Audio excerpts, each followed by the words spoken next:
मुख्य अतिथि advocate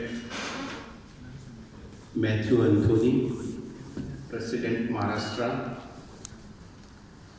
doctor Vikas Kubade ji, HOD economics department, BNN college Bhiwandi, doctor Girish Latke ji, समूह संस्था एजुकेशन के सेक्रेटरी और हमारे वरिष्ठ और जाने माने समाज सेवक, होस्ट भूषण जी, परदेसी जी, उपरसी मैडम, संदीप सिंह और महाराष्ट्र प्रदेश कांग्रेस कमेटी की OBC सेल की सेक्रेटरी भोईर जी, ENT के अध्यक्ष विद्या चौहान जी, हमारे कल्याण डोंबिवली महानगर पालिका एजुकेशन बोर्ड के एक्स डिप्टी चेयरमैन राजू गवड़ी जी, एडवोकेट जगताप जी, जयराज सर, बंजारा समाज के अध्यक्ष राठौड़ साहब और हमारे एक्स कारपोरेटर भाई इफ्तिखार और सभी पत्रकार। आज सबसे पहले मैं भूषण जी को I would like to congrat mister Bhushan because it is very big and intellectual program carried by you and your team. So I just want to congratulate you. आपने एडवोकेट मैथ्यू साहब ने बहुत अच्छी बातें कही। हमको क्या करना चाहिए? पेशे से वकील हैं, हमारा संविधान क्या कहता है, हमारा कॉन्स्टिट्यूशन क्या कहता है, फिर हमारी एक ड्यूटी देश के प्रति क्या होती है, उन्होंने बहुत अच्छी तरह से समझाने का प्रयास किया। लेकिन आज मैं बात करना चाहता हूँ उस गुजरात मॉडल की जिसको पूजा जाता है, बुनाया जाता है, Gujarat model, Gujarat model, Gujarat model. वो क्या गुजरात मॉडल है? बात करना चाहता हूँ उस अहिंसा के पुजारी के राज्य की जिसका जन्म हुआ था और उसने अहिंसा का संदेश दिया था, महात्मा गांधी के राज्य की। बात करना चाहता हूँ उस लौह पुरुष सरदार पटेल के राज्य की जिन्होंने एक इंसानियत सिखाई और देश के अंदर आज़ादी का लड़ा कैसा होना चाहिए। और उनको आपको बताऊं कि सरदार पटेल की उपाधि किसने दी। आपको अगर शायद मालूम होगा तो जो खेड़ा जिले के अंदर वो रहते थे वहाँ एक आंदोलन किया था कृषि के लिए और अंग्रेजों सरकार ने अनेकों प्रकार की लेवी और टैक्स लगाया था। तो मेरे ख्याल से गुजरात की सभी औरतों ने मिलकर उनको सरदार की पटेली की उपाधि दी थी और अंग्रेज सरकार को झुकना पड़ा था, इसलिए उनको सरदार की उपाधि दी गई थी। और लौह पुरुष की उपाधि तब दी गई थी जब इन्होंने भारत के अंदर और रियासतों को मिला दिया था, खास करके हैदराबाद को, तब उनको लौह पुरुष की उपाधि। आज मैं उस राज्य की बात करना चाहता हूँ और उसकी बात करना चाहता हूँ हमारे संविधान की, जो हमारे बाबा साहब आम्बेडकर ने हमको दिया था।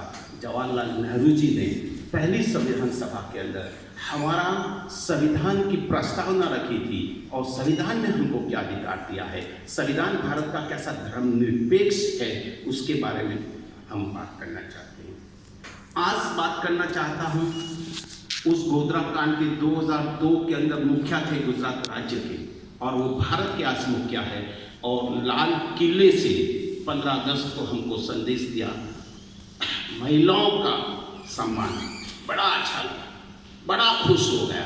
महिलाओं का सम्मान इस देश के अंदर होना चाहिए, लेकिन याद आती है डबल इंजन की सरकारें, उन्नाव का केस और उत्तर प्रदेश के केस, जहां महिलाओं के ऊपर अत्याचार होने के बाद जो लोगों ने इसकी FIR नहीं होनी चाहिए, इस केस को पुलिस स्टेशन के अंदर नहीं जाना चाहिए और इस केस के ऊपर किसी प्रकार की कार्रवाई नहीं होनी चाहिए, उन्होंने मोर्चा निकाला।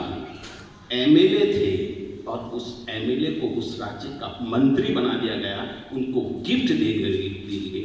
एक तरफ महिला सम्मान की बात करते हैं, हमारा संविधान भी हमें यही सिखाता है, हमारे भारत की संस्कृति हमें यही सिखाती है, लेकिन हमारी कथनी और करनी में कितना फर्क है।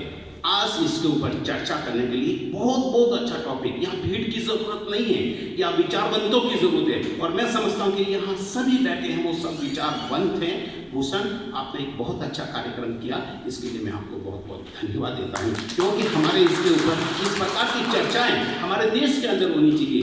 और अगर हम 2002 की बात करें तो भारतवर्ष नहीं, पूरा हिंदुस्तान और विदेश हिल गया था, और उस मुखिया को गुजरात के अमेरिका जाने के लिए वीज़ा नहीं दिया गया था अमेरिका की तरफ से। आज वो मुखिया हमें कुछ संदेश देना चाहते हैं, और उनकी करनी और करनी में इतना फर्क क्यों है, हम इसके ऊपर चर्चा करना चाहते हैं। अब दूसरा, ज़्यादा समय नहीं लूँगा, लेकिन गोधरा की बात है। 28 Feb 2002 ट्रेन जला दी गई, जैसे मैथ्यू साहब ने बताया, सैकड़ों लोगों को मार दिया गया। और उसके बाद बड़ा दर्द वाली बात करता हूँ, एक मेंबर ऑफ पार्लियामेंट वहाँ रहते थे, उनकी फैमिली को भी जला दिया गया, उनको भी मार दिया गया। वो बार बार पुलिस स्टेशन में फ़ोन करते रहे, बचाओ बचाओ बचाओ, लेकिन मुझे नहीं मालूम कि उस राज्य के मुखिया ने क्या पुलिस को इंस्ट्रक्शंस दिया गया था। मेंबर ऑफ पार्लियामेंट को मार दिया जाता है, उसके फैमिली को ख़त्म कर दिया जाता है, और एक सादा सा कांस्टेबल भी उसके यहाँ नहीं पहुँचता है। मेंबर ऑफ पार्लियामेंट अपने आप में बहुत हस्ती होती है, और उस एरिया का मेंबर ऑफ पार्लियामेंट था। तो ये कैसी घटना 2002 की है, जिसके आरोपियों के बारे में अभी बात करेंगे। छोड़ा गया है, सब कुछ किया गया है, और 2002 के अंदर जो MP के यहाँ एक कांस्टेबल भी नहीं भेजा गया कि उसकी जान और माल की रक्षा करे, जबकि हमारा कॉन्स्टिट्यूशन ये कहता है कि जान माल की रक्षा करना किसका कर्तव्य है? सरकारों का कर्तव्य है। सरकारों का कर्तव्य मतलब राज्य के अंदर सरकार है, हमारे अनेक राज्य है, तो राज्य सरकारों का कर्तव्य है, सेंट्रल गवर्नमेंट का कर्तव्य है, यह उनका कर्तव्य था। और जब सरकारें कर्तव्य से हट जाती है तो समाज के अंदर अविश्वास और समाज के अंदर अनेक प्रकार की परिस्थितियाँ पैदा होती हैं कि हम विश्वास किसके ऊपर रखें। मैथ्यू साहब आपने बहुत अच्छा कहा कि हमको ऐसा करना है, लेकिन आज हमारा मुख्य प्रश्न है हम विश्वास किसके ऊपर रखें। जब हमारी सरकारें, जिसको हम चुन के भेजते हैं, जिसको हम हमारा जनप्रतिनिधि कहते हैं, और वो मिनिस्ट्री में बैठते हैं, और उनको भारत के सिस्टम के अनुसार जो बाबा साहब आम्बेडकर ने हमारे संविधान के अंदर सिस्टम लिखा है, उनके अंदर सब सुख सुविधा दी जाती है, और वो अपने कर्तव्य से हट जाते हैं, तो हमारे यहाँ भयभीत एक ऐसा वातावरण हो गया जिसके अंदर लोगों को डर लगने लगी। अब मैं गोधरा कांड क्या था उसके बाद में ज़्यादा बात नहीं करना चाहता हूँ, लेकिन बिल्किस बानो इनकी बात करना है। आज बिल्किस बानो एक विक्टिम थी, उसके ऊपर कम से कम 30 लोगों ने बलात्कार किया, केस रजिस्टर हुई। बलात्कार करने के बाद वहां एक हेड कांस्टेबल था, उसने केस रजिस्टर नहीं की। मिस्टर भोगरा करके एक IPS अधिकारी थे, SP थे, उन्होंने केस रजिस्टर नहीं की। वो लोग जो उसके ऊपर बलात्कार करने आए थे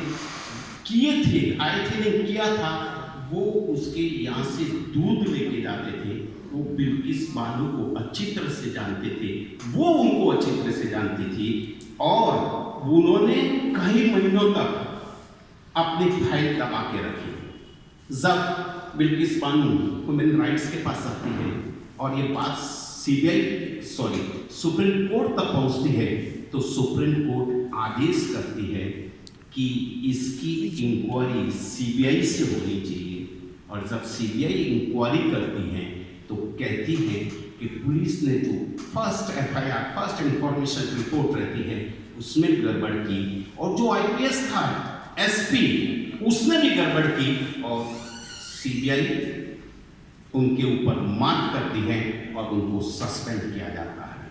सस्पेंड जब CBI उनके विरोध में रिपोर्ट देती है तो कोर्ट सस्पेंड करती है, और कोर्ट जब सस्पेंड करती है तो किसी राजनीतिक का किसी प्रकार का उसमें इन्फ्लुएंस नहीं रहता है। कोर्ट होती है, यहाँ बहुत सारे एडवोकेट्स वगैरह बैठे हैं, वो फैक्ट्स को देखती हैं, वास्तविकता क्या है, और वास्तविकता के आधार पर निर्णय लेती है, और ऐसा हुआ। जब बिल्किस बानो की सब कुछ हो गया, और आपको बताऊं कि 4 लेडीज थी, उनके ऊपर रेप हुआ, उसमें उसकी मां भी थी। 6 लोग भाग गए, जान बचा के भाग गए, 7 लोगों को मारा गया। और उसकी 3 साल की बच्ची को पटक पटक पटक के मार दिया। उसके बाद हमारा शासन कुछ भी करने को तैयार नहीं है। बात चली जाती है सुप्रीम कोर्ट। गुजरात गवर्नमेंट उसको 5 लाख रुपए का मुआवजा देती है। वो बोलती है मेरे मुआवजा नहीं चाहिए। सुप्रीम कोर्ट बात चली जाती है। सुप्रीम कोर्ट उसको इंक्वायरी करने के लिए कहती है और सुप्रीम कोर्ट ने 50 लाख रुपया का मुआवजा, सरकारी घर और उसको नौकरी दी जानी चाहिए, ऐसा आदेश सुप्रीम कोर्ट गुजरात की सरकार को देती है। वो नौकरी नकार देती है। आप बताइए कि इतना भयभीत, इतना भय था कि वो 15 साल के अंदर 20 बार अपना घर बदल देती है। अब इससे ज्यादा क्या डर हो सकता है कि इंसान को? तो ऐसी बात ये बिल्किस बानो की बात में थी। अब मैं ज़्यादा समय नहीं लूँगा क्योंकि इस टॉपिक पे अगर बोला जाए तो मुझे लगता है कि आज के 12 घंटे भी कम पड़ जाएंगे। लेकिन हमारे 2 वक्ता हैं, डॉक्टर क्रिश और वो वाले सर बहुत अच्छा बोलते भी हैं, हमको उनको भी सुनना है, समय भी ज़्यादा नहीं।